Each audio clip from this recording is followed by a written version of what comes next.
Jatend piny Kenya machon Uhuru Kenyatta kod jotelo mamoko mawuok e pinje mag Afrika otelo ne chenro mar keto kogno ogirimi mar kwe e kind jolweny mag Tigray kod piny owacho mar piny Ethiopia. Romo makamano timore e bore Nairobi ka juma achiel kende tok winjruok mar chungo lweny mane ochopie juma mokalo e piny Afrika ma milambo.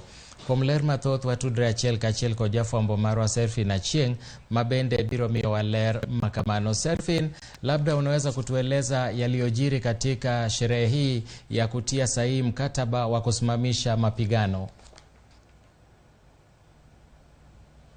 Asante sana Milton. Bila shaka, let me just switch to what I do best. Like you rightfully put it, it is a very important meeting that is happening right here at the Moran Training Center in Karen, right here at Kenya's capital, Nairobi.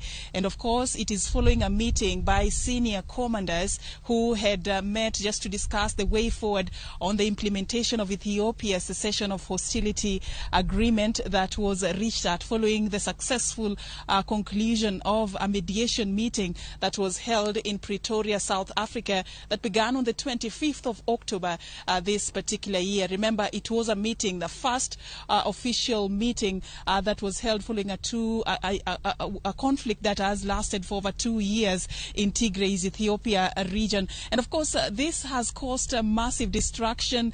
Several lives have been lost, and of course, human rights violations also being reported following this particular conflict. Of course, former President Uhuru Kenyatta was part of the senior leaders from across the African continent that were part of the high-level panel by the African Union that was tasked to broker a truce between the Federal Republic of Ethiopia and Tigray's People's Liberation Front. And it was a success if the agreement is anything to go by. But of key significance is that part of the things that they expected to do as part of the way forward was that parties to the agreement were supposed to hold a meeting of senior commanders 5 days after that agreement was reached, just to discuss modalities on the implementation of the agreement, which include disarmament issues, taking into action the security situation on the ground. Now, that meeting has since been concluded,